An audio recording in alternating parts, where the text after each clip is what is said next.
여러분, 성경에 보면 예수님에 대해서 멋진 고백을 한 사람이 세 사람이 나옵니다. 제일 먼저는 수제자 베드로입니다.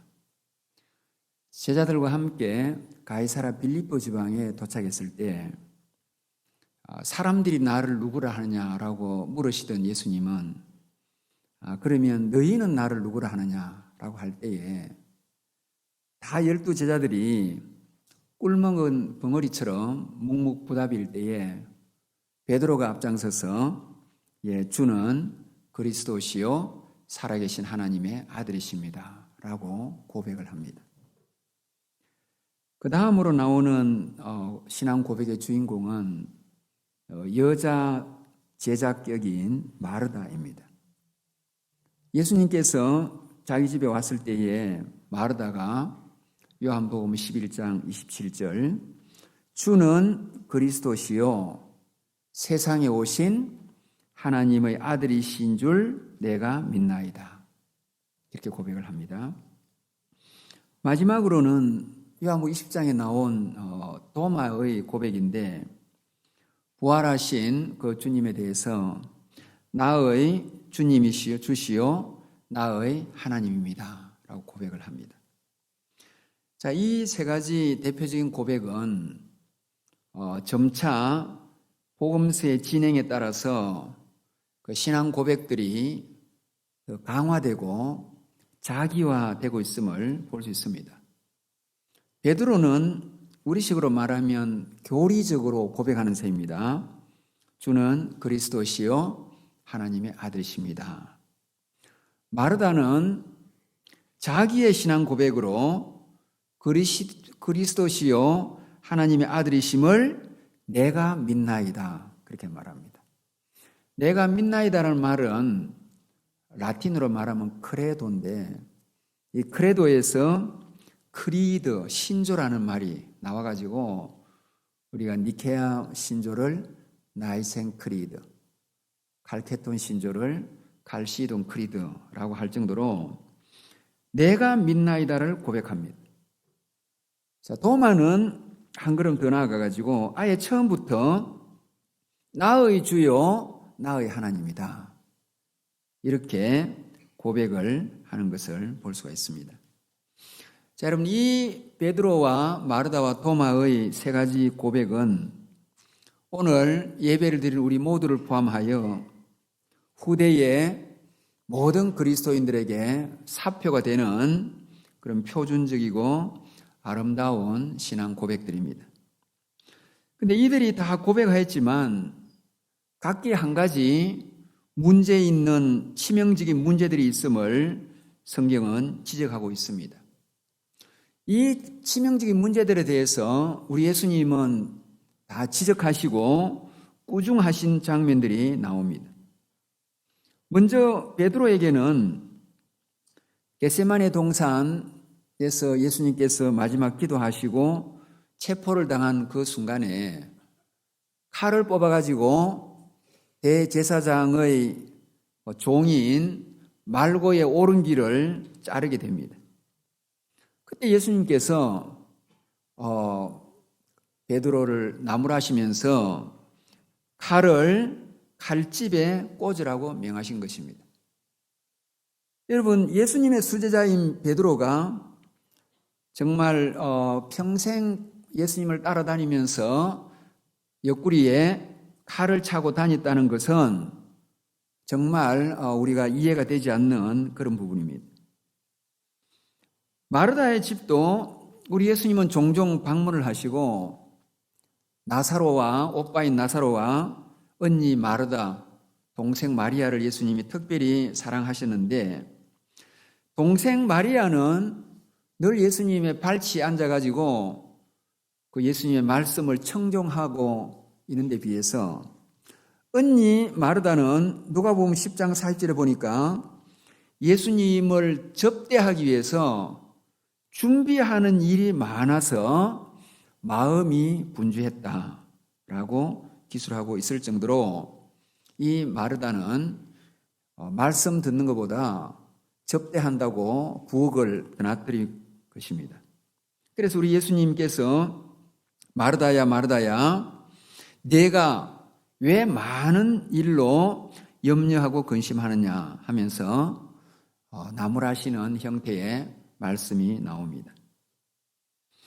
여러분, 도마는 이런 멋진 고백을 했지만은 실제로 고백하기 전에 다른 제자들이 부활하신 예수님이 부활하셨다는 것을 말하자 자기는 어떻게 죽은 자가 다시 살아날 수 있느냐라고 하면서 내 손가락을 그 못자국에 넣으며 내 손을 그 옆구리에 넣어보지 않고는 믿지 않겠다.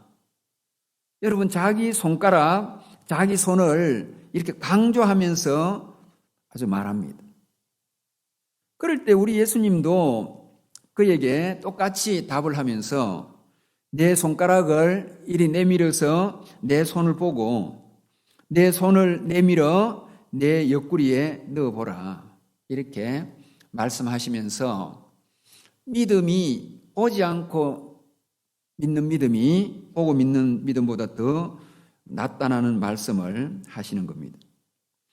자, 이렇게 예수님을 따라다닌 어쩌면 제자들이요, 그 가운데서도 최측근들인 베드로와 마르다와 도마는 다 같이 표준적인 신앙 고백을 아름답게 함에도 불구하고 베드로의 칼, 마르다의 부엌, 그리고 도마의 손가락은 이런 신앙 고백을 하는 사람들이 뭔가 하나 그 신앙과 맞지 않는 잘못된 문제들을 지니고 있음을 잘 보여줍니다.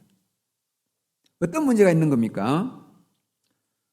우리가 여러분 이런 좀 철학적인 경구로 표현하자면은 도마는 나는 의심한다, 고로 나는 존재한다. 마르다는 나는 설치고 다닌다, 고로 나는 존재한다. 베드로는 나는 칼을 뽑아 썬다, 고로 나는 존재한다. 라고 여러분 말할 정도로 이 세 사람의 의식 속에는 신앙적인 의식 외에 다른 것이 도사리고 있었다는 것을 볼 수가 있습니다. 여러분, 이것이 단 한 번만의 행위로만 끝났다면 또 여러분 다른 문제이겠지만 사실은 이들의 행위를 잘 보면 베드로는 칼을 한번 써서 그렇지 예수님을 따라다니는 3년 동안 줄고 칼을 품고 있고 차고 있었습니다. 한 번의 행위 문제가 아닙니다. 마르다는 보면 아예 살아가는 삶의 스타일이 말씀을 듣는 것보다는 준비하고 대접하는 데에 집중하는 삶의 모습임을 볼 수가 있고, 그리고 도마도 이런 하나의 사건에 대해서만 뿐만 아니라 평소에 그의 의식이 자기의 경험과 판단을 중시하고 있음을 볼 수 있습니다. 자, 말하자면 이것은 이례적인 문제가 아니라 이들의 삶의 태도의 문제요. 그 삶의 태도의 문제의 저변에는 이들이 가지고 있는 잘못된 세상을 보는 관점, 일종의 세관이 들어있음을 알 수 있습니다. 베드로는 무슨 세관을 지니고 있습니까? 자기가 따르고 모시고 있는 예수님의 가르침과 가치는 사랑, 포용, 관용, 그리고 용서, 그런 거였습니다. 그런데 지금 자기가 이런 예수님을 따르면서도 자기 내면에 감춰두고 있는 칼이 보여주는 것은 그가 예수님의 가치관과 전혀 다른 주먹, 칼, 무력, 심지어 돈 같은 것을 내세우는 로마적 세계관을 품고 있었음을 볼 수 있습니다. 마르다의 세계관은 뭡니까? 마르다는 말씀을 읽고 말씀을 듣는 것보다, 기도하는 것보다, 어쩌면 영적인 변화보다, 눈에 안 보이는 내면의 변화보다는 눈에 드러나는 결과를 중요시하는 그런 결과론주의자, 그리고 실용주의적 세계관을 지니고 있음을 볼 수 있습니다. 도마의 세계관은 뭐가 있습니까? 다른 사람의 정언이나 하나님의 계시가 중요한 게 아니라 자기의 똑똑한 이성, 자기의 정확한 판단, 그리고 자기의 분명한 경험, 이런 것에 기초해서 본인의 경험과 이성적 판단을 모든 맞고 틀림의 잣대로 사용하는, 본인이 안 본 것은 못 믿는 이런 경험주의자, 소위 말하는 과학적 세계관을 가지고 있습니다. 여러분, 이 세 가지의 모습은 이 대단한 믿음의 인물들의 신앙과는 완전히 상충되고 모순되는 것이지만, 실제로 이들의 행동의 배후에는 신앙이 움직인 게 아니라 이런 세속적인 의식이 그들의 행동을 움직이고, 이런 세속적인 가치관이 그들의 삶을 이끌고 있음을 우리는 간파할 수가 있습니다. 여러분, 이것이 먼 옛날 남의 이야기입니까? 아닙니다. 오늘날 직분자들은 이 시대의 베드로와 비슷하고, 오늘날 이 자리에 권사님들, 여집사님들은 이 시대에 마르다와 방불하고, 오늘 이 자리에 앉아 계신 교회 안의 지식인들, 지성인들, 식자청들, 신사숙녀 여러분들은 이 시대의 도마격입니다. 오늘날 우리들도 이런 아름다운 교회에서 예배하고 찬양하고 신앙 고백은 이들 못지않게 잘하지만, 실제로 이들처럼 결정적인 행동의 순간에 삶을 살아가는 그런 원리로는 신앙적인 의식이 아니라 소위 유행하는 시대 정신, 아니면은 세인들의 삶의 방식을 따라 살고 있는지 모릅니다. 여러분, 제가 얼마 전에 한 고등학교 3학년 남학생을 상담한 적이 있었습니다. 그 부모님을 제가 잘 알아서 우리 아이가 문제가 있는데, 그래서 교수님은 존경하니까 꼭 우리 아이 한번 만나서 대화를 해주라. 그래서 제가 만나서 우리 고등학교 3학년 학생과 대화를 하는데, 이 아이 사고가, 이 아이 공부를 안 하고 있는데 사고가 이래 되어 있습니다. 결국엔 우리 한국 사회에서 서울에 있는 S대학이나 한 두세 대학을 제외하고 들어가는 거는 한국 사회에서는 명함도 못 내밀고 존재감도 없고 기도 못 편다. 근데 자기의 실력으로는 서울의 그 세 대학에 들어갈 정도의 실력은 도저히 되지가 않는다. 근데 사람들이 그러면 왜 좋은 대학에 가려고 하고 왜 대학에 들어가려고 할까? 자기가 볼 때는 다 인기 없고 명예 없고 권력 없고 출세하기 위해서 그런 건데, 그것도 따지고 보니까 다 돈 벌려고 그러는 짓이더라.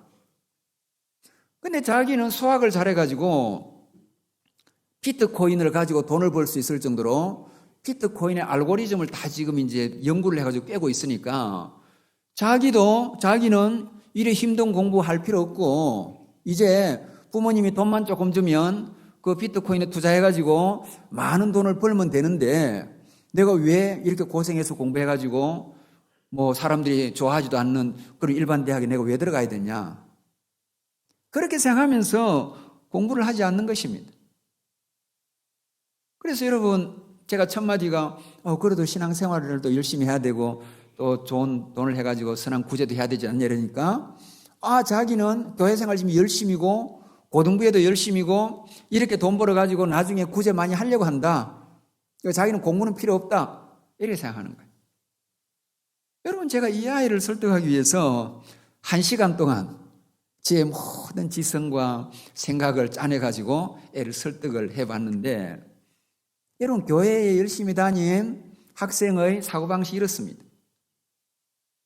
여러분, 이 학생이 그냥 자기 혼자 생각하는 걸까요? 여러분, 학생들은 부모님이나 어른들이 하는 걸 보고 배웁니다. 분명히 시대의 기성세대들이 살아가는 삶의 모습을 보니까 그 사람들이 살아가는 것도 자기가 볼 때는 그런 식으로 돈이나 벌려고 하는 속물로 살아가는 거니까 자기도 돈만 벌면 되는 거지 왜 공부하고 왜 대학 들어가고 왜 이 고생하느냐라는 것입니다. 여러분, 교회는 괜찮을까요? 아닙니다. 제가 아는 모 교회의 지도자가 있는데 이분은 어렵게 해가지고 자녀를 좋은 대학에 의대에 보냈어요.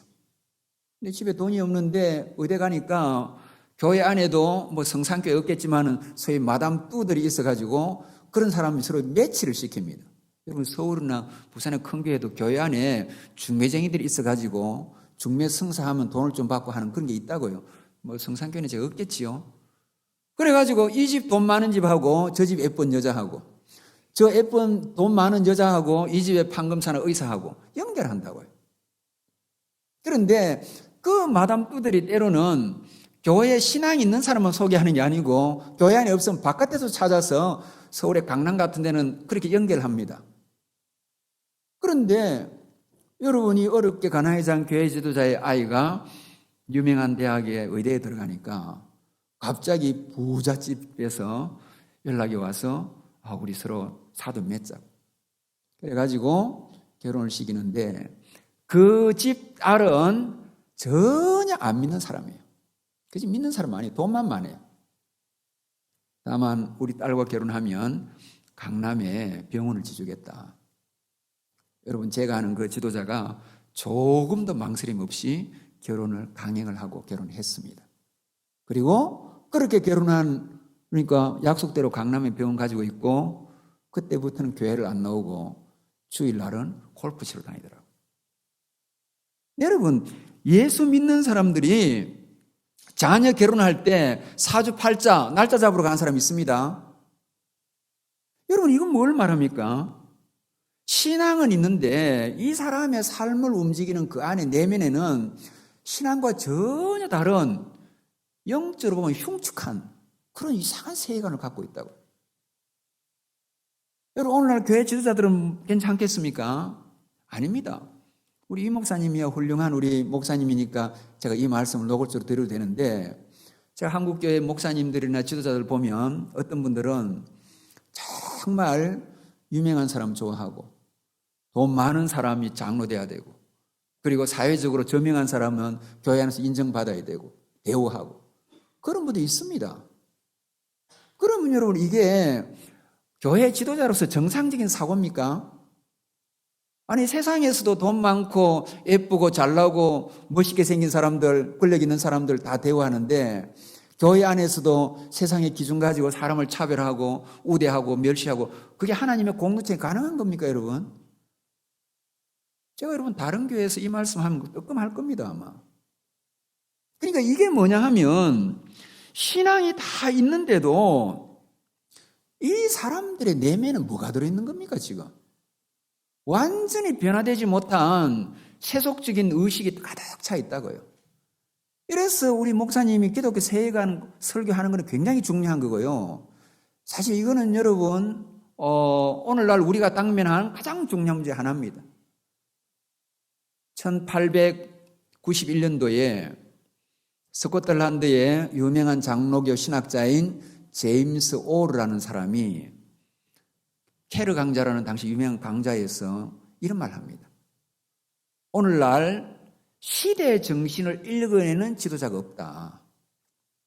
이제 교회가 당면한 가장 큰 심각한 문제는 이단이 아니고 교리적인 문제가 아니라 삶을 살아가는 세속적 방식일 것이다.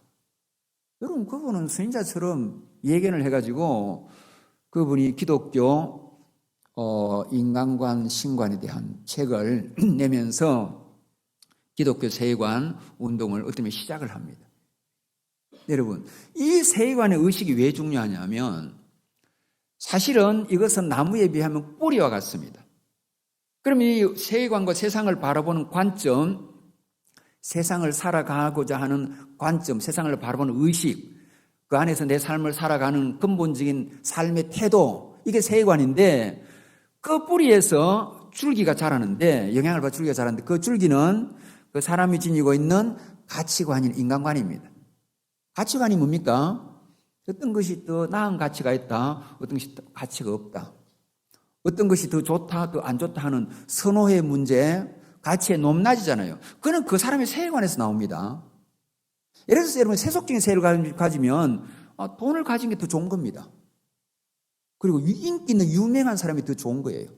그리고 권력적인 사람이 더 좋은 겁니다.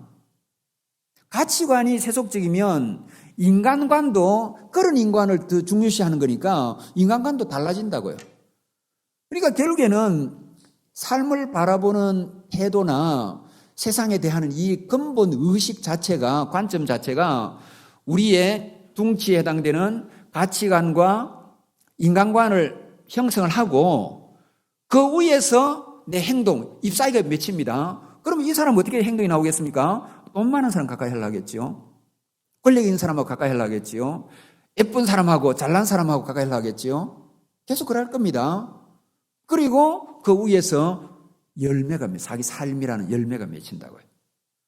그러니까 여러분, 우리가 가지고 있는 이 내면의 세계, 이 의식이 굉장히 중요하고요.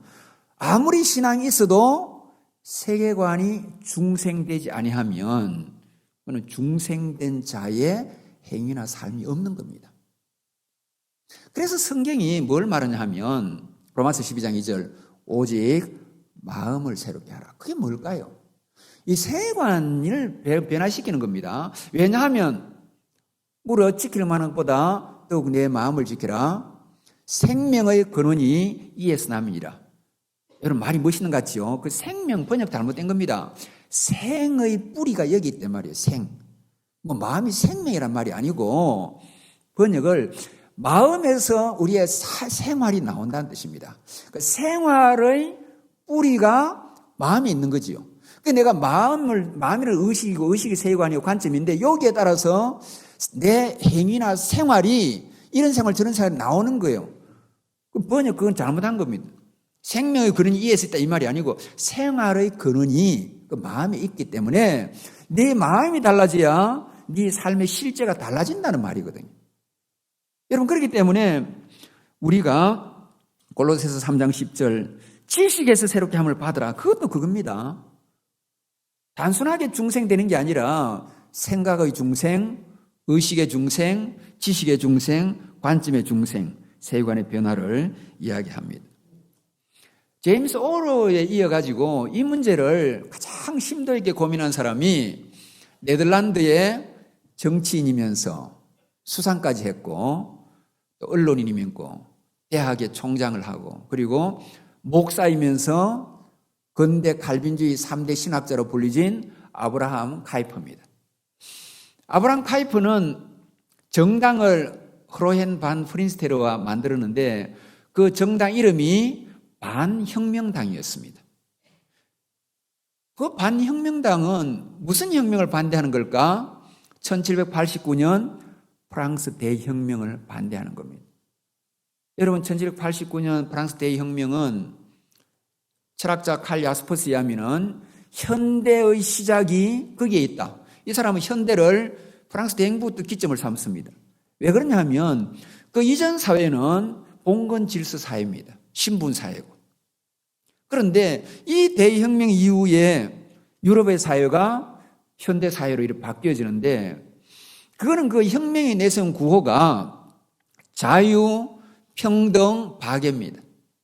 오늘날 이런 멋있는 휴머니즘적인 구호가 이미 프랑스 대혁명에 나타났고 이 이념을 가지고 대혁명이 일어나놓으니까 유럽의 많은 나라들에서 국경을 뛰어넘어 이 혁명을 지지했습니다.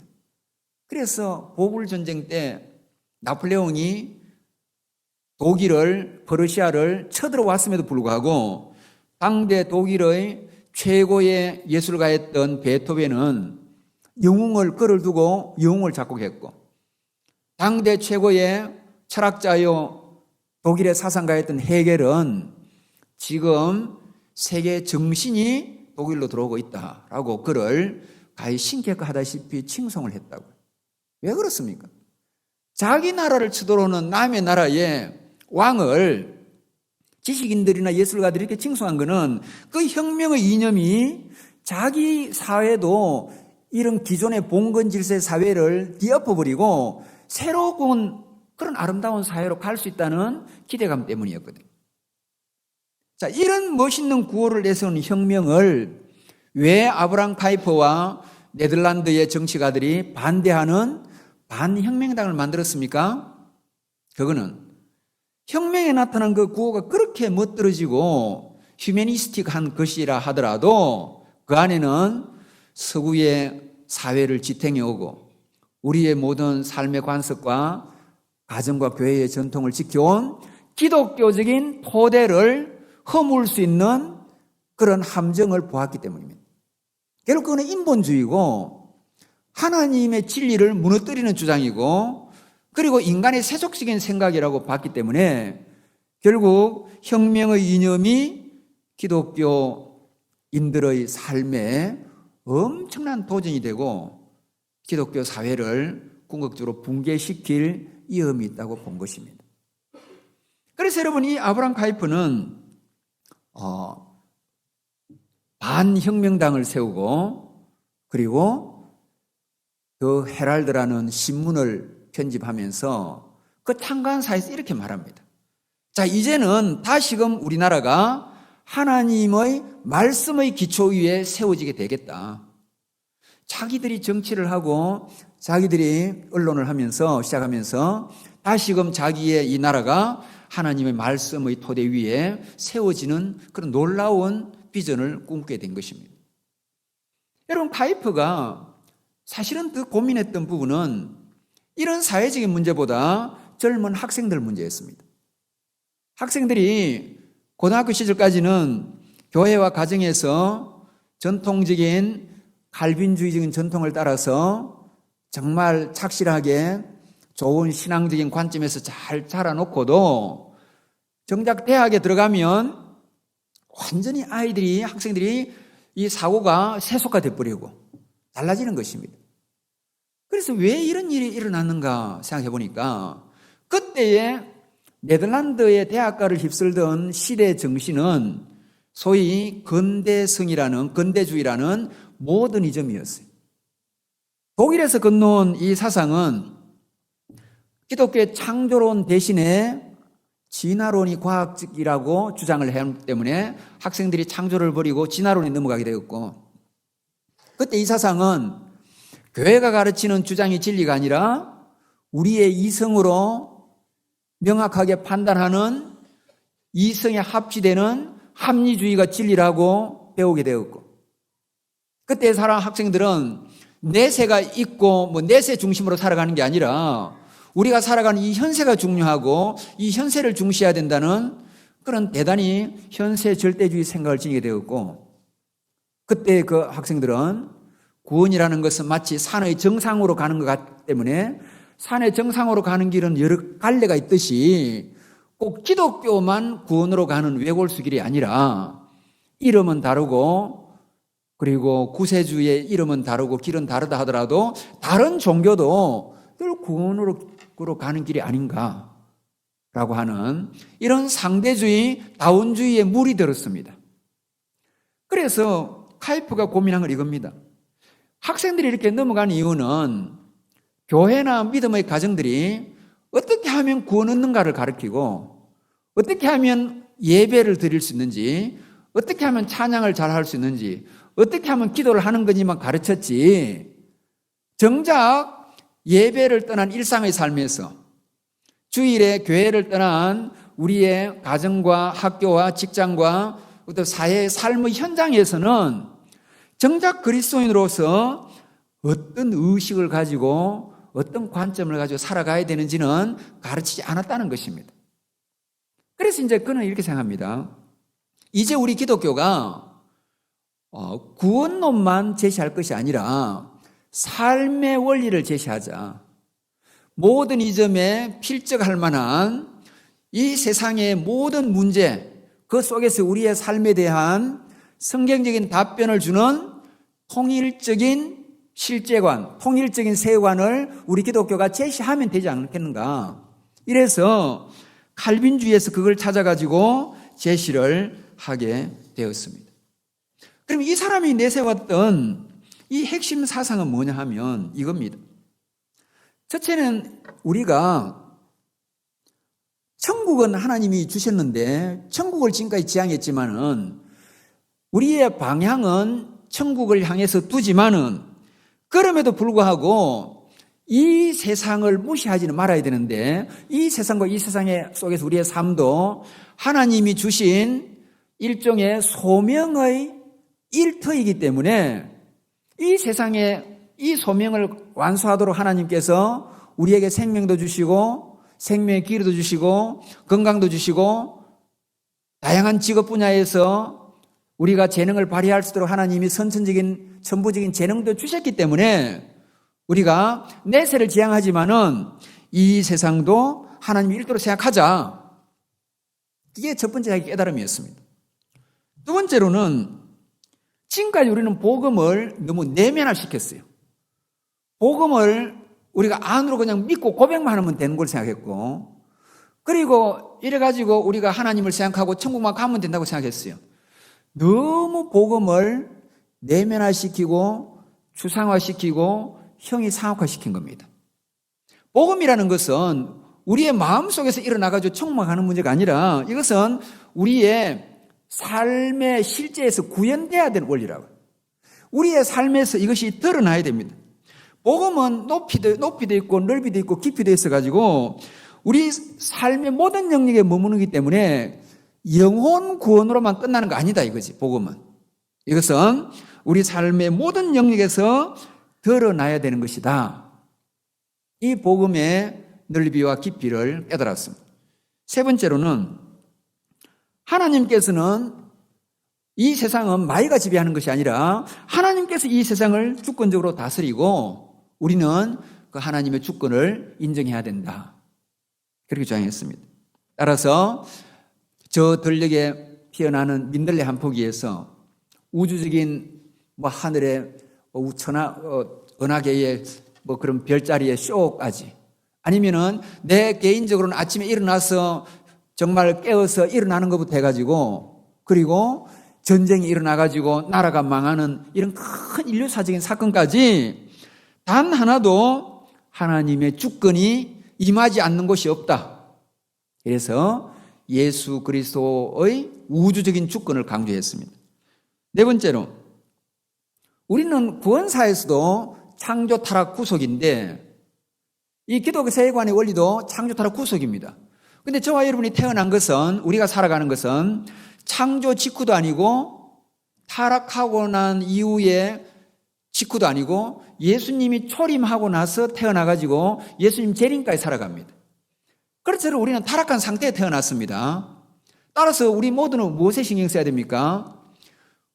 이렇게 타락한 가운데 태어나다 보면 죄 가운데 살게 되고 죄 가운데 살다가 죽으면 죄의 싹선 사망이니까 결국 사망에 이르는 거라고요. 그러니까 타락한 우리는 어떻게 하든지 이 죄의 사망의 굴레에서 벗어나기 위한 구원에만 신경을 쓰는 겁니다. 그런데 구원을 신경 쓰기 때문에 정작 우리를 왜 창조했는지를 잊고 사는 거예요. 구원받는 데만 신경 쓰다 보니까. 그래서 파이프의 말에 의하면 타락으로 태어나가지고 구원에만 신경 써왔는데 이제 구원받았다면 그 다음에는 그동안 놓치고 있던 나를 창조하신 이유, 나를 이 세상에 보내신 목적, 그것을 이제는 다시금 찾아가지고 구원받은 사람으로서 하나님이 이 세상에서 나를 보내신 이유를 찾아서 그 삶을 영위해야 된다. 그래서 아브라함 카이퍼는 창조의 의미에 대해서 주목할 걸 이야기합니다. 그러면 당연히 다섯 번째로 하나님이 우리를 창조하실 때에 의미와 목적을 이루기 위해서 우리에게 달란트를 주셨다고요. 저는 여러분 판교에 있는 중고등학교 이사장인데 20년째 제가 이사장을 하고 있는데 우리 학교의 특징의 이유입니다.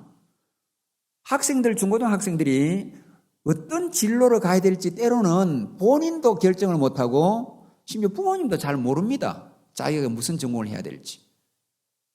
그래서 제가 아는 우리 유명한 분들 중에도 장로님 중에도 음악을 해야 될 분을 장사를 시켜가지고 평생 장사를 못하고 그분은 음악으로 가야 될 분이에요. 완전히 학생이 머리가 똑똑한 과학적이고 수학적인 천재인데 뭐 법조인 돼야 된다고 자기 아버지 욕심으로 어디 법대에 들어갔는데 나이가 여러분 10년이 넘어 40이 돼도 과거에 고시에 통과 못한 사람 봤어요. 이게 왜냐하면 이 아이가 가지고 있는 달란트를 부모가 망각을 하고 자기 욕심으로 그냥 출세하라고 밀어붙이니까 그 아이의 인생들이 불행해지는 겁니다. 그래서 결국 이제 제가 하는 중고등학교 우리 이 목사님이 거기에 교목으로 그동안 계셨는데 과거에 계셨는데 교육 이전에 거기는 뭘 하냐면 우리 교장 선생님이나 우리 교사들이 학생들을 계속 관찰해가지고 하나님이 주신 이 아이의 천부적인 달란트 그걸 발견하려고 합니다. 이 학생이 뭘 잘하며 무엇 할 때 그렇게 행복해 하는가 그걸 찾는 거예요. 그래가지고 졸업할 때 다 학생들이 자기에 맞는 좋은 진로를 찾아서 가게 하는 게 우리 지금 그 학교의 좋은 교육의 목표입니다. 자, 그래서 일반 은총을 재발견해야 됩니다. 하나님이 우리를 구원한 특별 은총은 중요한 게 아니고 하나님이 우리를 이 세상에 소명을 이룩하도록 주신 일반적인 재능, 은총 그것도 중요한 겁니다. 그 다음에 여러분 마지막으로 구속의 진정한 의미인데 하나님이 우리를 구원시킨 것은 천국의 백성 되게 한 것만 아니라 땅 위에서 하나님의 백성으로 온전히 살아서 하나님께 영광 돌리는 삶을 살도록 우리를 구원하신 거라고요. 여러분 따라서 아브라함 타입의 이 모든 내용을 통틀어 말하면 이겁니다. 예수 그리스도는 우리의 주님만 아니시라 우리 모든 삶의 주인이시다.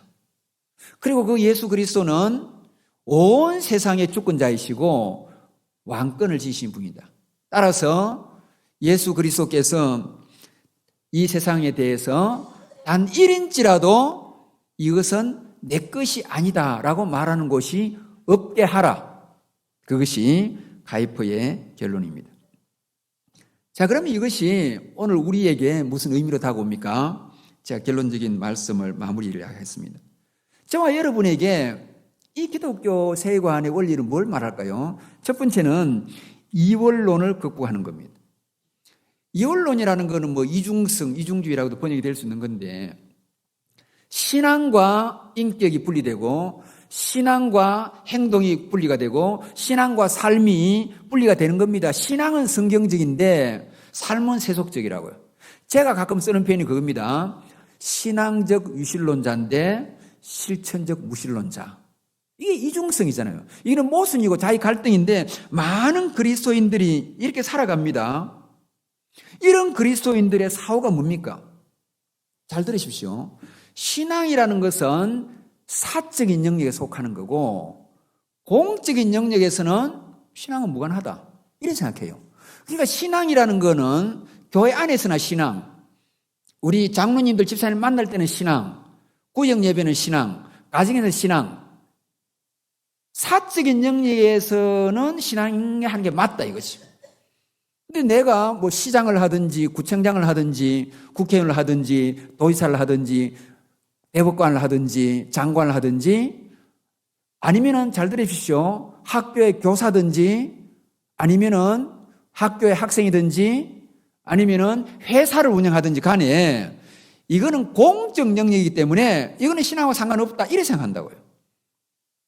그래서 사실 우리나라에 대법관이라든지 국무총리라든지 장관이라든지 여러분들이 국회에서 공청회 하는 건가입니까? 여러분 그 검증하는 걸 잘 보시면 불교 쪽에서 기독교인이 그런 되는 걸 싫어하니까 언론에 떠들고 이러니까 그 질문하는 국회의원들이 뒷조사를 했든지 뭐 불교 쪽에 이의를 제기한 걸 가져와 가지고 기독교인이 국무총리가 되고 대법관이 되고 장관이 되면 과거에 당신이 어느 교회에서 어디에서 이러이러한 발언을 하지 않았느냐라고 따진다고요. 그러면 대부분의 공직에 올라가는 그리스도인들이 어떻게 하는지 압니까? 그 말은 내가 실수였다. 그 말은 내가 안 할래 한 거였다. 그 말은 내가 그냥 우리 아는 사람끼리 하는 거다. 그 말은 교회에서 한 거다. 그거 내 잘못됐다. 다 10중 팔고 다 그럽니다. 왜 그리 신앙 팔아먹습니까? 그 자리 그 한 자리 하려고. 국무총리나 뭐 장관이나 국회의원 그 한 자리 하려고. 다 신앙 팔아먹는다고요. 교회 뻔질나게 나오고 집사고 장로면서도 공직 하나 하려고 그 속에서는 그걸 어떻게 하는지 부인하려고 하고 어떻게 하는지 잡아떼려고 하고 어떻게 하는지 상관없는 거 하려고 다 그냥 발버둥 친다고요. 여러분 그게 사람들이 어떻게 볼까요? 그건 일반인이 볼 때 이상한 거예요. 그냥 정직하게 나는 그리스도인이라서 내 생각은 나는 그렇습니다. 그때 말은 제가 틀린 게 아니고 저는 그렇게 생각합니다. 다만 국가를 위해서는 저는 열심을 다하겠습니다. 그렇게 말해야지 여러분요. 그렇게 잡아떼 보고 싶어가지고 한번 지켜보십시오. 저는 계속 지켜봤거든요. 그게 왜 그러냐 하면 이분들이 뭐 하고 싶은 욕심도 있겠지만은 그 다음 문제는 이겁니다. 중요한 건 제가 신앙은 사적 프라이빗한 사적인 영역에 퍼블릭 영역, 공적 영역은 신앙하고 무관하게 하고 왜 생물학 교수가 학교에서 진화론 주장합니까? 이건 모 대학에 아주 신앙이 독실한 친구가 교수가 자기는 그 대학에서는 창조론 주장해서 몸빼기거든요. 그런 대학에 그 창조론도 믿어야 돼. 안 하면 안 되니까 또 진화론 믿어야 되니까 교묘하게 유실론적 진화론. 제가 어디 강의 가니까 저한테 어느 유명한 대학 교수가 유실론 진화론 말하는 저보고 어떻게 생각하는지 제가 그랬어요. 옳고 그름을 떠나가지고 내가 그 사람의 입장이 교묘한 절충주의를 한 거 맞네. 교인이니까 창조론 주장하고 유실론 주장하고 대학에 그런 걸 물리학이나 생물학을 가르치면 진화론 주장하고 창조론 그거 어떻게 배우겠습니까? 그러니까 교묘하게 진화론 주장해가지고 짬뽕을 해가지고 유실력 진화론을 주장하는 거예요. 뭐 옳고 그름을 떠나기 전에 입장이 딱 그럴 수밖에 없겠더라고 보니까. 그러면 이게 이원론입니다. 그래서 여러분 이렇게 살면 안 됩니다. 신앙이라는 게 잠시 그래 내려놓는 문제가 아닙니다. 뭐 사람 눈치 신경 쓰고 하나님 눈치를 신경 안 쓰는 겁니까? 아니라고요. 그렇게 구질구질 변명할 필요 없어요. 나는 그리스도인이고 내 사고는 그렇고 내 생각은 그렇고 뭐 되면 되고 안 되면 안 되고 나 그렇게 사고를 하는 거고 나는. 그러나 내가 국가를 위해서는 옳게 내가 바로 하겠다. 열심히 하겠다. 얼마나 뜻세요 여러분요. 해놓고 안 했다고 잡아떼니까 사람이 구질스럽기도 하고 여러분 너무 보기 전 그게 영적인 동가식 서가숙입니다. 그건 아닙니다 여러분요. 신앙은 전면적인 겁니다. 그래서 우리의 신앙은 사적인 영역에 머무는 거 아닙니다.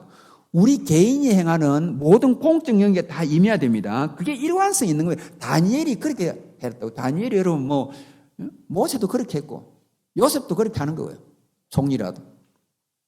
자, 여러분 여기에서 우리가 하나 더 깨달을 수 있는 것은 주님의 주님의 주되심과 우리의 종됨입니다.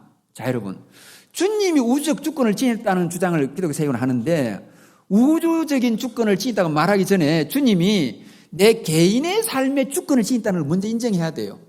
무슨 우주적 주권 이야기합니까?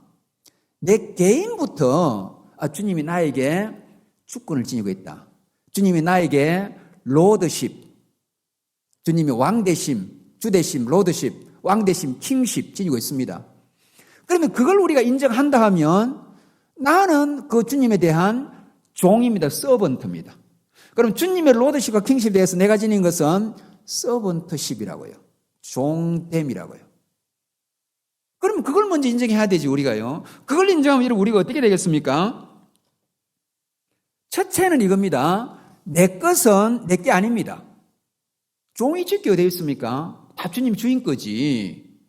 내 시간, 내 몸, 내 자녀, 내 심지어 양떼, 목사님 보세요. 내 양떼 아닙니다. 주님의 양떼. 그리고 내 돈, 내 거 아닙니다. 그게 여러분 주의 주권을 인정하는 겁니다. 그래서 우리가 따르고 있는 칼빈이 유명한 기독교 강요에서 마치 후렴처럼 반복하는 게 있는데 하나가 특히 이제 사문에 가서 그 말 하는데 노스트리 논 스무스 라틴어로 그게 무슨 뜻이냐 하면 우리는 우리의 것이 아닙니다. 계속 반복해요. 예를 들어서 돈 많이 가진 사람 자랑하지 마라 이거지. 그게 네 거냐. 아주 여러분 칼빈이 노골적으로 이야기합니다. 그리고 그거 주님의 것이니까 네 마음대로 쓰느냐 잘못된 거다. 네 지위, 네 인기 그것도 주님이 네게 주신 거 잠시 위탁한 거다 이거지. 우리 목사직을 하더라도 주님이 잠시 위탁하신 거라고요. 그러니까 모든 게 주님의 겁니다. 주님의 거라고 다 인정하면 내가 하는 모든 일은 나는 주님의 것을 맡아서 하는 청지기라고요. 청지기. 그러면 두 번째로 가죠. 청지기는 자기 뜻대로 못합니다. 주인의 뜻에 충실하게 청지기예요. 여러분, 그래서 우리가 내가 내 뜻대로 하는 거 아닙니다. 내 뜻, 내 주장 그거 관철시키려고 하면 안 돼. 내 것에 대한 소유권은 없습니다. 주님의 주권을 인정하면 주의 것이라고 소유권 주장하지 마십시오. 내 뜻도 없습니다. 그래서 오늘 우리 본문이나 로마 12장 2절이 하나님의 뜻을 분별하라 하는 거예요. 그것이 주의 주권을 인정하는 겁니다. 그 다음에 제가 이제 간략히 시간이 많이 가는 간략히 하는데, 그 다음에 하나는 복음의 공공성입니다. 자, 우리가 목사님도 제가 제목이 나오던데, 우리가 빛과 소금의 역할을 하는 것은 교회 안에서 아닙니다. 빛들 속에 빛이 뭐가 필요하고, 소금 동산에 소금이 뭐가 필요합니까? 빛은 어둠에 가 있어야 되고, 소금은 썩는 데 가 있어야 돼요. 그 말은 빛과 소금인 우리의 정체성이 있어야 될 좌소는 신앙 공체가 아니라 세상 가운데 있는 겁니다. 공공성에 있는 겁니다. 우리가 기업이나 정치나 교육이나 그 현장에 있는 거라고요. 그럼 거기에서 우리가 빛과 소금 역할을 하는 겁니다. 그러면은 우리가 들어가서 빛과 소금 역할을 함으로써 우리가 가지고 있는 복음의 원리와 복음의 정신이 그 현장에 펼쳐지는 거니까 복음의 공공성이 있는 겁니다. 여러분, 따라서 우리는 우리만 주의 주권대로 살아가는 것이 아니라 우리가 가고 있는 모든 곳에 우리를 통해서 복음의 넓이와 깊이와 그 광활함이 펼쳐져 가지고 우리가 사는 사회 속에, 우리가 운영하는 회사 속에, 우리가 있는 가정 속에, 우리가 하는 정치 속에, 우리가 하는 교육 공동체 속에 하나님의 영광이 드러나고 복음의 원리가 편만해져야 되는 것입니다. 제가 시간이 가니까 마지막 한 가지만 하고 마치겠습니다. 그리고 우리가 아까 제가 일반은총을 소중히 얘기해야 되니까 인생의 과제를 찾아야 돼요. 여러분, 사람은 크게 제가 인생을 보면 세 가지 꼭 만나야 되는데, 구원 얻기 위해서는 하나님과 진리를 만나야 돼요. 복음을 만나야 돼요. 구원 얻기 위해서는. 살아가기 위해서는 생의 동반자를 만나야 돼요. 그게 꼭 뭐 부부일 수도 있고 친구일 수도 있고 목사님일 수도 있고 인생의 길동 나그네 길에 동반자가 있어야 돼요. 그리고 꼭 더 마지막에 중요한 하나 있어야 되는 거는 뭐 어디에 살 것인가 하는 인생의 과제를 만나야 된다고. 사람이 많은 만남이 있는데 구원을 얻기 위해서는 하나님과 진리와 만나야 되고, 인생을 살기 위해서는 길동무를 만나야 되고, 인생의 과제를 수행하기 위해서는 우리의 인생의 과제, 소명을 만나야 되는데, 하나님께서 우리에게 다 달란트 주셨으니까 그 달란트를 가지고 하나님에 들고 갈 수 있는 열매를 현장에서 맺는 저와 여러분 되기를 바랍니다. 말씀의 결론을 내립니다. 결국 오늘날의 우리의 시대는 무신론의 시대입니다. 이제는 하나님이 죽었다고 하나님이 없다는 정도가 아니라 하나님에 대한 전적인 무관심의 시대라고요. 관심 없어요. 이런 시대에 하나님은 사라져야 되는 겁니까? 아닙니다. 하나님은 세상을 만드신 분이고 섭리하신 분이고 지금도 다스리는 분이라고요. 그럼 하나님이 살아계심이 드러나야 되는데 왜 안 드러날까? 이 현장에 사는 우리 그리스도인들이 마치 하나님이 없는 것처럼 살고 하나님이 죽은 것처럼 살고 하나님과 무관한처럼 살아가니까 우리는 영적 불효자식들이고 영적 탕아들이고 영적 탕자들로 살아가다 보니까 우리의 삶에서도 하나님이 전혀 안 드러나는 겁니다. 하나님 없는 것처럼 무신론적으로 살아가니까. 기독교 세계관의 핵심이 뭘까요? 하나님의 자녀가 하나님이 우주적으로 다스리고 우리도 다스린다는 것을 자기의 행동과 삶에서 드러냄을 통해서 하나님의 살아계심을 이 무신론의 시대에 드러내는 거예요. 하나님 살아계심 드러내는 거예요. 그래서 하나님께 영광이 되는 겁니다. 여러분, 스위스의 라벌이라는 공동체에서 평생을 문화사역을 했던 프랜시스 쉐이퍼라는 유명한 박사님 아실 겁니다. 그분이 20세기에 가장 위대하고 대중적인 변증가였는데 많은 사람이 그분을 물었어요. 선생님, 한마디로 이 시대에 기독교인이 변증할 게 뭐겠습니까? 하나의 마지막 변증을 한다면 뭘까요? 할 때 그분은 한결같이 하나님이 살아계심을 변증해야 됩니다. 그래서 거기 계시면서 말씀하신 하나님, 살아계신 하나님을 그 사람의 가장 중요한 구호였다고요. 기독교 세계관은 우리가 하나님 앞에 하나님의 자녀로 살아계심을 드러내기 때문에 자녀가 잘 살면 아버지의 영광이 드러나듯이, 존재가 드러나듯이 우리가 그 아들답게, 하나님 아들답게 온전히 삶을 살아감으로 하나님을 드러내고 하나님의 살아계심을 증거하고 하나님께 큰 영광을 드리는 우리 모든 성산교회 지체들 되기를 주의 이름으로 축복합니다.